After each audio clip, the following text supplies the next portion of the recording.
Hello and welcome. I'm going to do a full face of Pat McGrath Labs products in this video, and I'm also going to talk about some of their new makeup releases such as the Sublime Blooms collection in particular. I'm going to go through some of their older quads as well and discuss how they may or may not be different from this new collection and whether or not I think they are worth purchasing. So let's go. I'm going to start with the Pat McGrath Labs Foundation, so let's talk about it. Pat McGrath Labs recently launched 2 new quads, and I think they also came out with a few new shades of their blush sticks that they previously, I think, launched last year. They've come out with some new colors like the bright pink and some more. They already had some nice colors in that range, and now they've added to it. So I think the color range is pretty complete now. It's not my favorite blush formula. I don't think I used them again when I bought them last year. They weren't my favorite.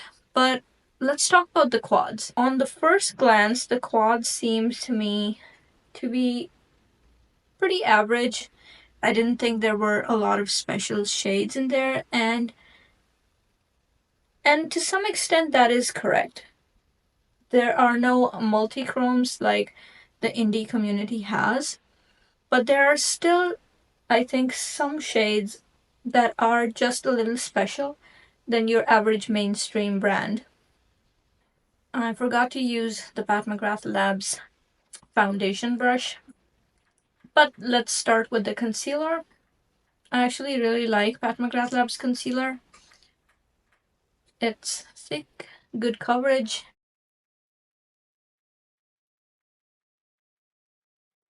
Not too thick though, so that's good. And dries down quite quickly.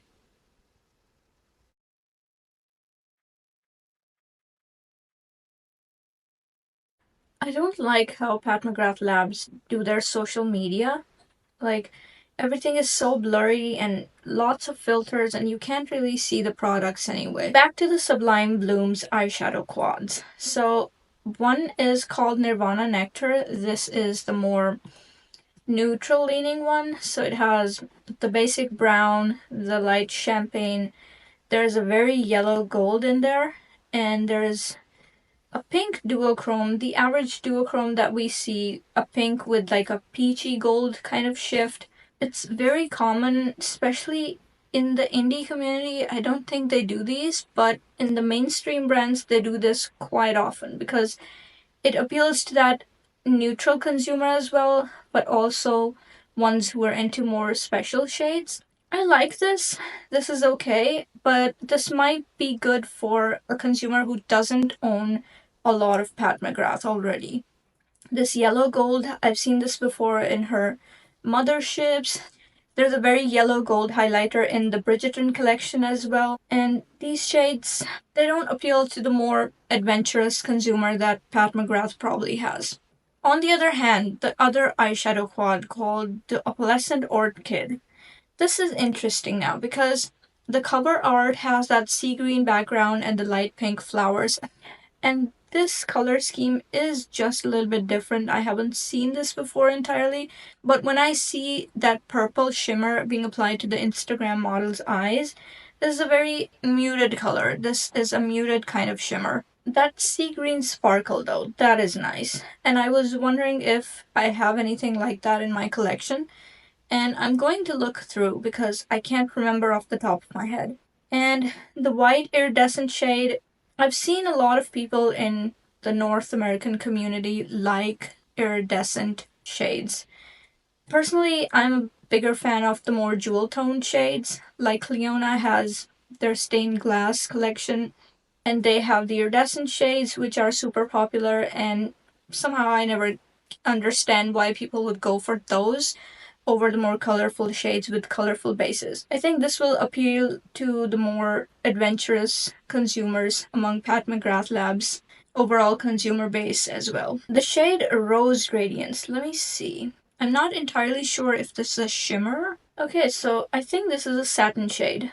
on the website there aren't a lot of descriptions here right now, but I think this is a more satin shade with less pearls than the rest of the three shades, which seem to be very metallic as per the swatch pictures. This one interests me.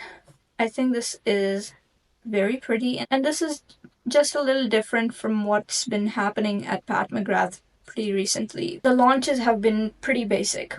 There hasn't been a new mothership, which many people are asking for. On the other hand, what I've heard from the beauty community is that these don't have the same packaging as the previous quads, which I have all of my quads here. They look like this, pretty heavy duty packaging. You can tell that this is a luxury brand. And people seem to think that the cardboard packaging does not represent that with Pat McGrath, but the price is the same. So here it says 76 Canadian. Now that is a hefty price tag for something that doesn't entirely scream luxury, and I understand where the people are coming from. Others have defended Pat McGrath Labs, saying that prices have recently increased of inputs and also inflation, so they've decided to keep the prices same, but maybe reduce the quality of the packaging a little bit. So there is some division on this, but personally, I agree with those who say that this doesn't seem luxury. And while I understand why indie brands would do this, because what's inside matters more and it costs more for the indie brand, I think maybe Pat McGrath Labs shouldn't have this problem because they are, after all, a large scale operation. I don't think they're operating out of the basement like many of these smaller indie brands are. I don't necessarily agree with this idea of changing the packaging. I'm going to use some Pat McGrath Labs powder to set the foundation. This is a very nice foundation. Not completely matte, but not overly dewy either. It is one of my favorite foundations in my collection, if I do say so.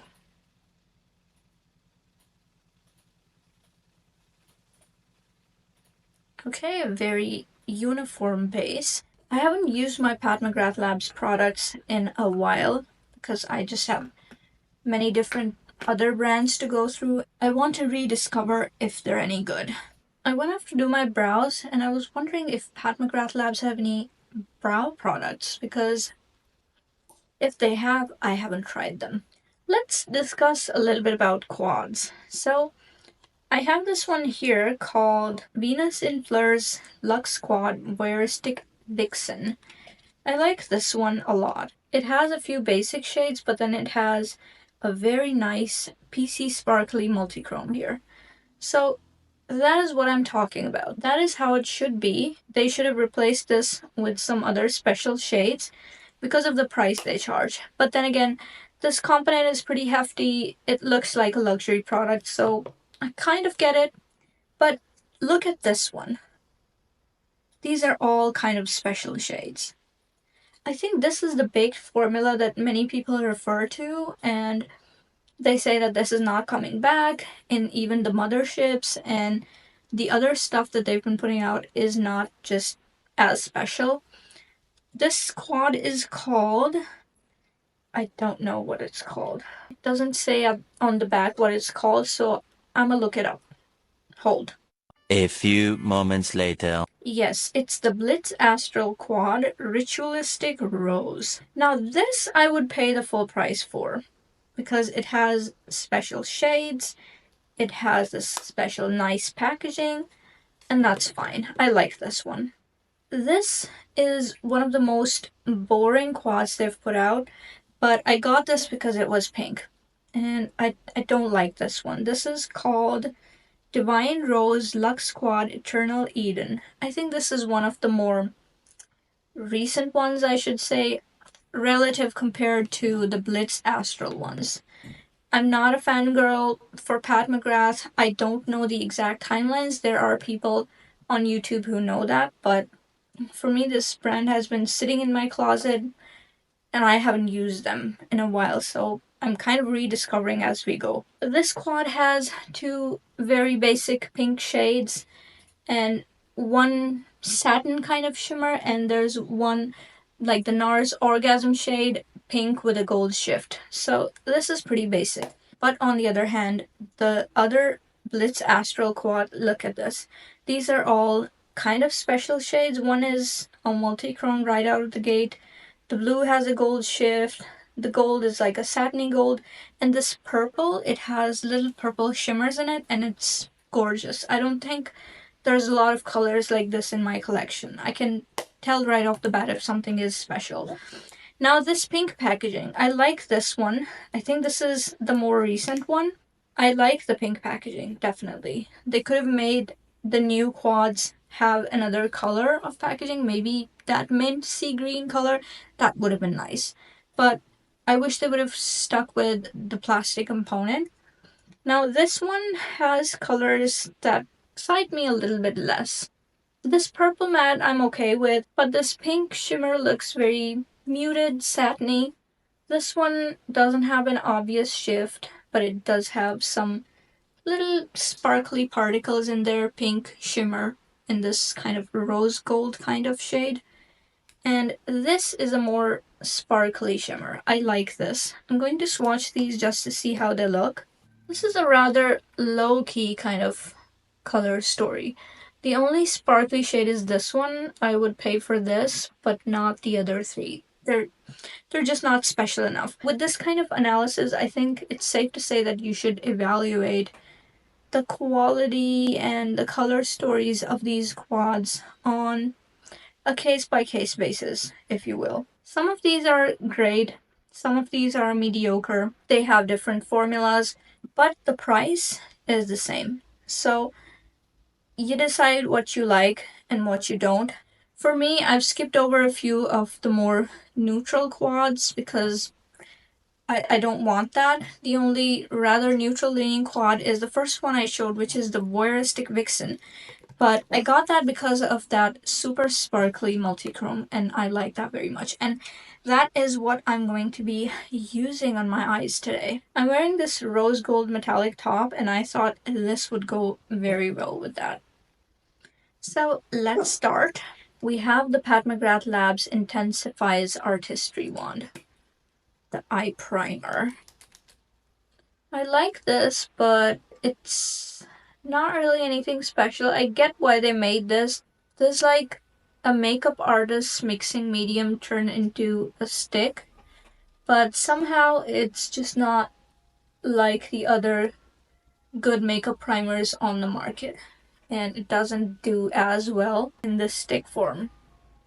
They do have another eyeshadow primer. I think they realized that this one just wasn't that great, but I haven't placed an order since, so I don't know what that's like. I don't have it. Okay, we're zoomed in.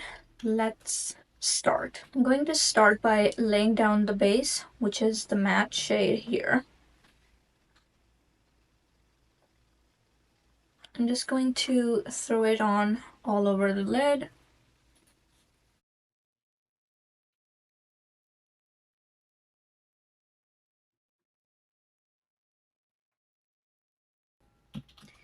Please excuse the sounds. There's an ice cream truck in the neighborhood, apparently.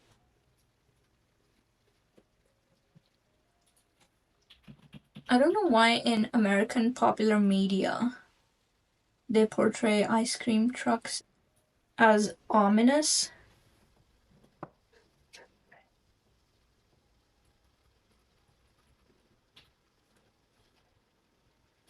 It seems very cheerful, but then again, like clowns, it's supposed to be creepy. Which I don't necessarily agree with, but that's what comes to mind when you watch too many of these shows. Let's pop some of this color on the lower lash line as well.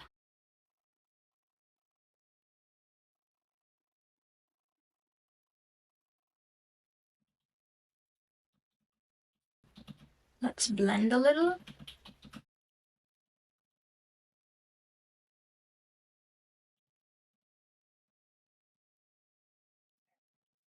I want to do a 1/3 of this shade right here, which is pretty in itself, but then 2/3 of this badass multichrome.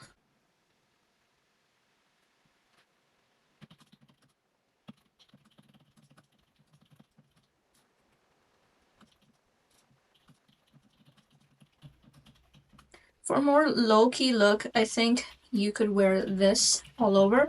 Pretty and yet subtle. Now I'm taking the multichrome.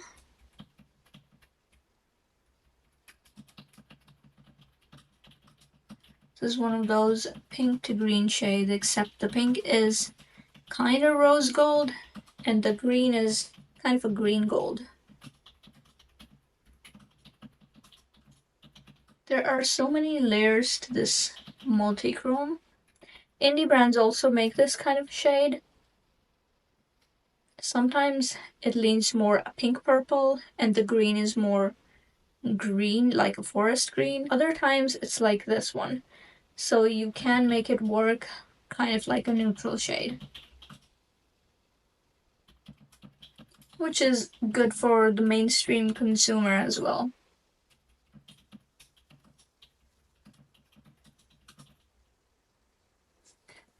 I think the eyeshadow base is doing a great job of holding on to this shimmer.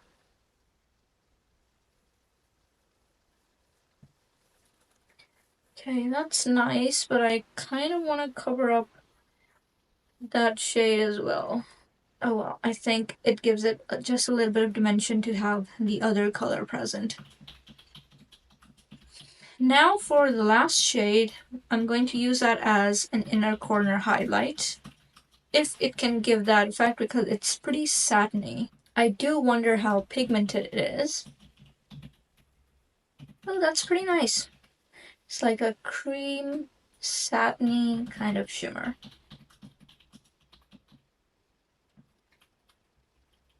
Okay. It did a good job of highlighting.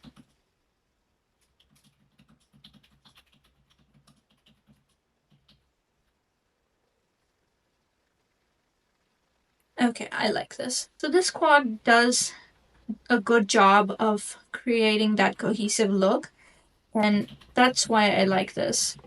I think I have used it before. There are some that I haven't used at all. I think the Blitz Astral, the green-blue one. But this is one of the ones that I actually really like. Let's line with the Pat McGrath Labs eyeliner.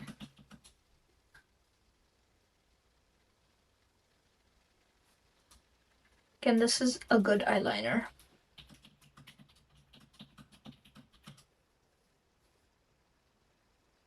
Most of the products from Pat McGrath Labs are good.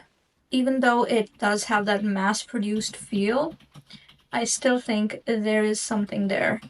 I really enjoy the colorful mascaras. I believe I have all of them.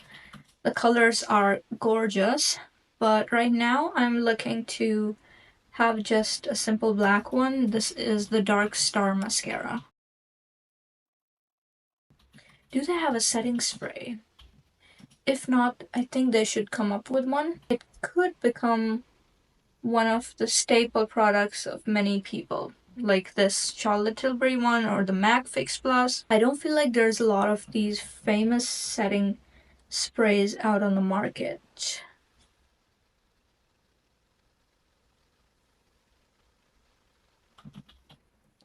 I think we should put some eyeliners on the waterline. Again, I'm not sure if Pat McGrath Labs has any colorful eyeliners, so I'm just gonna grab something from my stash here. Oh no! Pat McGrath does have these liners. This is the black coffee. I think I have the black one as well, but this one is really nice.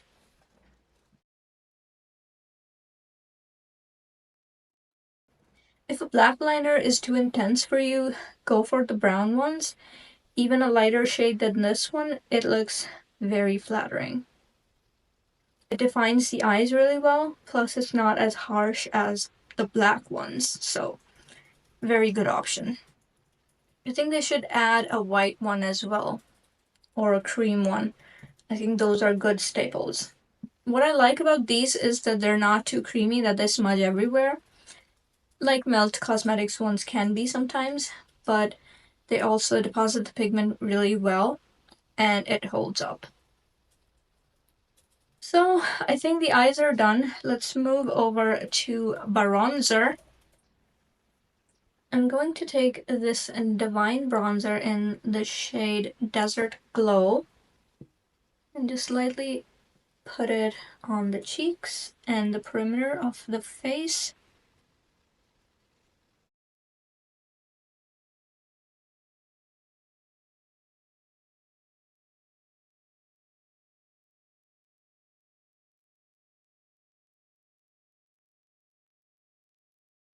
Overall, I think this is a good brand, but people are concerned about how products seem to be going downhill in quality, and also that those adventurous color schemes and formulas kind of seem to have disappeared.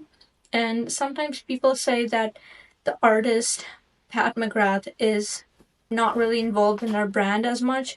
It's someone else managing it, and they're coming up with stories that may potentially appeal to the larger mainstream market and sell better, which I agree to a certain point. Like, I don't think this brand was doing really well when it didn't target the mainstream market, but there's always going to be those OG fans that are going to complain that this is not what the brand started for, which, sure, I agree with them as well. So it's going to be a little bit of a challenge for them to figure out which market they want to target and whether they can effectively balance the needs of both those kind of consumers. I really like this bronzer. Pat McGrath's face products and powder products, they're very good. No doubt. Credit where credit is due. So the question arises, am I going to buy those two quads? I am obviously more interested in that Orchid quad, but do I think I should pay 76 Canadian for that? No. I think down the line there's always going to be sales, which we've seen before. I don't think I will be buying these at full price. There are still products on the website that are deeply discounted, and these are supposed to be popular products. So I'm guessing these quads will also be on sale, hopefully, at a certain in the future. And I think I will maybe purchase them if I feel like it at that point. I'm going to use this shade in here from the Divine Blush Bronze Glow Trio, Nirvana in Bloom. I think this was one of their Bridgerton collabs. This is a fairly neutral pinky shade. And I'm going for a subtle blush right now. As subtle as possible.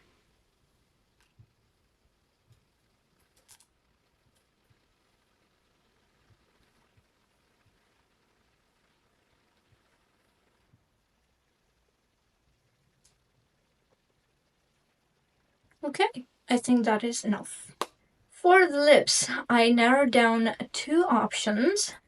It's going to be one of these. These are the Pat McGrath Labs metallic lipsticks. It's called Blitz Trans Lipstick, and the shade is Skin Flicks. This seems to be a pinky nude. I don't think I've used it before. It has just a little bit of sparkle. I think it's going to show up more satin than metallic, and it's a good neutral option to tie together the overall look. So I'm going to try this.